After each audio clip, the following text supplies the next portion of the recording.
Hi everyone, তোমাদের সাথে একটা নতুন ভিডিও নিয়ে চলে এসেছি। তো এখানে দেখতে পাচ্ছ অনেক মাছ আনা হয়েছে। মাছগুলো আনার একটা কারণ আছে, কারণ আজকে আমাদের বাড়িতে আমার জেঠু জেঠিমারা খাবে, তো নেমন্তন্ন করা হয়েছে তাদেরকে। তারা আসবে বলেই তোড়জোড়, সমস্ত কিছু সকাল সকাল গিয়েও বাজার করে নিয়ে এসছে।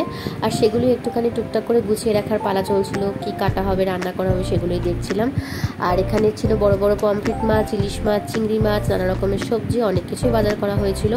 আর আমার গলাটা একটু ইগনোর করো, কারণ আমার প্রচণ্ডই শরীর খারাপ, তার জন্য কিছুদিন যাবত আমি ভিডিও এডিটিং করতে বসতেই পারিনি। যাই হোক, একটু ইগনোর করো ওটা।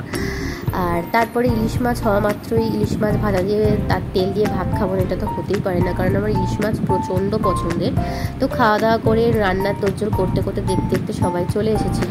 তো বাড়ির সবাই একসাথে এসেছে, একসাথে তো অনেক মজা হবে এখানে বসে। তো আমরা অনেক গল্প করেছি, টিভি দেখেছি সবাই মিলে। আর সব থেকে বড়ো কথা, এত হাসাহাসি করেছি যে সেটা আর বলে বোঝানোর মতো না। আর এখানে বড়রা বসে একটুখানি গল্প করছিল। তারপর আর কি, তারপর কিছুই না, দেখতে দেখতে সমস্ত কিছু তোড়জোড় শুরু হয়ে তারপর সবাই মিলে খেতে বসেছিল আর আমরা পরিবেশন করলাম। তো সবাই বড়রা যখন তৃপ্তি করে খায় না, কোনো কিছু কাজ করেও ভালো লাগে যে না, অ্যাটলিস্ট সেটার একটা সার্থকতা হয়েছে। তো তারপরে দিদিরা আর এখানে আমরা বসে বসে আর কি মারছিলাম, হাসাহাসি করছিলাম, কারণ আমরা একসাথে খাবো তাই। আর এখানে দিদি আমার জন্য একটা গিফট এনেছিল, তো সেটাই আমি আনবক্সিং করছিলাম। তো এটা ছিল একটা ব্যাগ, আর যেটা আমার প্রচণ্ডই পছন্দ হয়েছে। আর ও তো অ্যাজ ইউজুয়াল কিছু বলে আমার পিছনে লেগেই যাচ্ছিল।